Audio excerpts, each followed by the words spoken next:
Apa kabar? Mudah-mudahan kamu semua dalam keadaan sehat walafiat. Baiklah, kita bertemu kembali pada hari ini pada mata pelajaran sejarah wajib. Dan mata pelajaran pada semester ganjil ibu membawa sejarah minat. Dan pada saat ini itu semester genap, ibu membawa mata pelajaran sejarah wajib. Baiklah anak-anak ibu, sebelum pelajaran kita mulai, ya terlebih dahulu kita berdoa menurut agama dan kepercayaan kita masing-masing. Nah, baiklah anak ibu harapkan kamu semuanya dapat mengikuti pembelajaran ini dengan serius dan dengan tekun. Baiklah, materi pembelajaran kita pada hari ini adalah tentang perkembangan imperialisme Jepang. Tujuan dari pembelajaran adalah siswa mampu menggali atau mencari informasi tentang perkembangan imperialisme. Baiklah anak ibu, menjelaskan dari materi pembelajaran kita pada hari ini, ya ibu akan menerangkannya melalui video pembelajaran.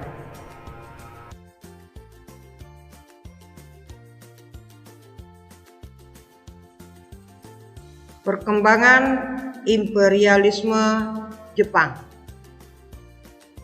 Pada awalnya, Jepang merupakan negara yang menerapkan politik sakoku atau politik isolasi, yaitu politik menutup diri dari bangsa lain. Politik isolasi yang diterapkan oleh pemerintahan Shogun Tokugawa sejak tahun 1639 itu disebabkan kekhawatiran kemunculan orang-orang asing, terutama bangsa Spanyol dan Portugis, yang menyebarkan agama Katolik akan mengintervensi pemerintahan Jepang. Pada masa itu, persaingan antara shogun dan daimyo atau tuan tanah semakin ketat. Secara ekonomis, daimyo mampu mengalahkan shogun karena lebih pandai berdagang dan telah menjalin hubungan dagang dengan negara-negara asing.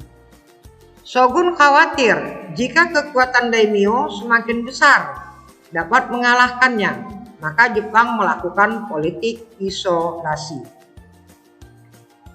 Kemudian pada tanggal 31 Maret tahun 1854, Komodor Mateo C. Perry dari Amerika datang dan berhasil memaksa Jepang menandatangani perjanjian Kanagawa 1854 yang isinya adalah sebagai berikut. 1. Jepang membuka diri terhadap bangsa barat dengan membuka pelabuhan-pelabuhannya untuk kapal asing yang ingin berdagang. 2. Jepang menjamin keselamatan kapal Amerika yang karam. 3. Jepang mendirikan kedutaan Amerika secara permanen. Dibukanya pelabuhan Jepang yang diikuti masuknya pengaruh asing telah menyadarkan Jepang bahwa selama ini mereka telah tertinggal dari bangsa barat. Hal inilah yang mendorong Kaisar Meiji mengadakan perubahan melalui kebijakan restorasi Meiji. Berikut beberapa kebijakan dalam restorasi Meiji adalah: A. Dalam bidang militer.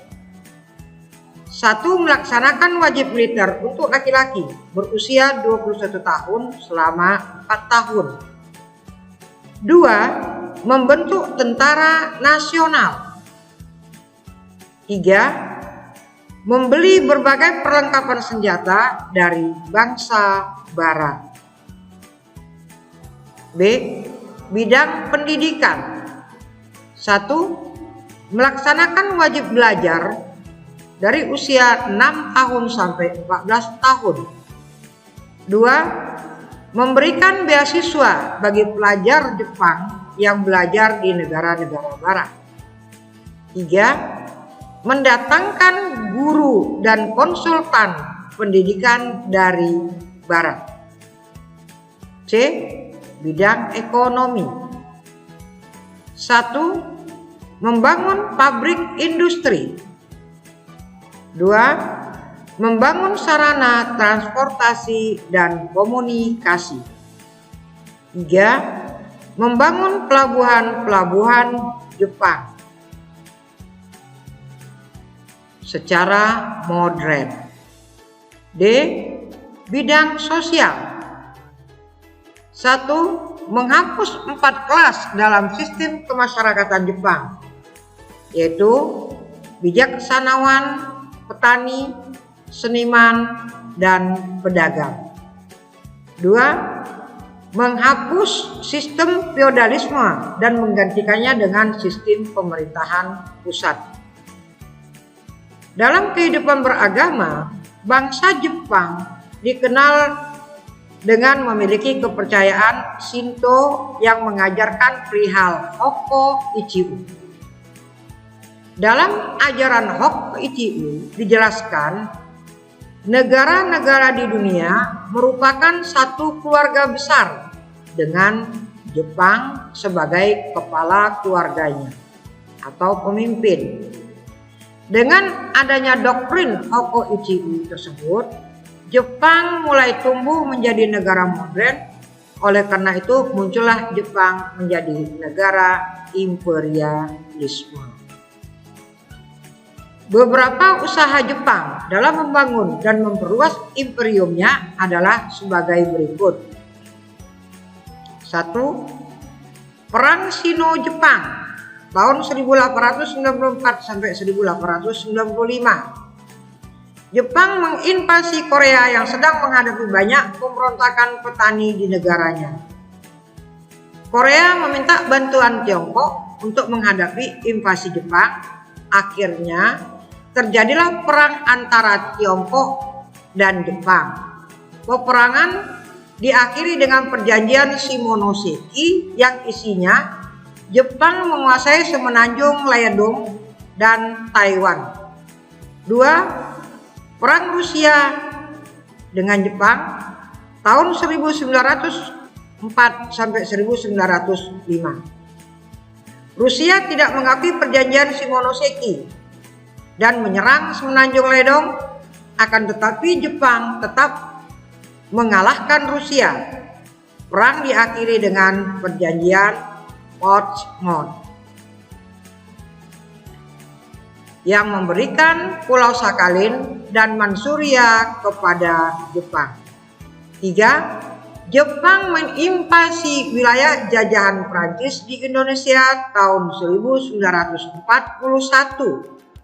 4. Jepang membentuk Fakta Tripartit bersama Jerman dan Italia pada September 1940. Fakta tripartit dikenal dengan blok poros atau aksis. 5. Jepang menyerang Pearl Harbor, pangkalan militer Amerika di Hawaii pada tanggal 7 Desember 1941 waktu Hawaii dan 8 Desember 1941 waktu Indonesia. Sekian dan terima kasih. Baik anak-anak ibu, setelah tadi kamu menonton video pembelajaran, ibu akan mengambil kesimpulan dari materi pembelajaran kita pada hari ini. Kesimpulan materi pembelajaran kita pada hari ini adalah 1. Sebelum Jepang menjadi negara imperialisme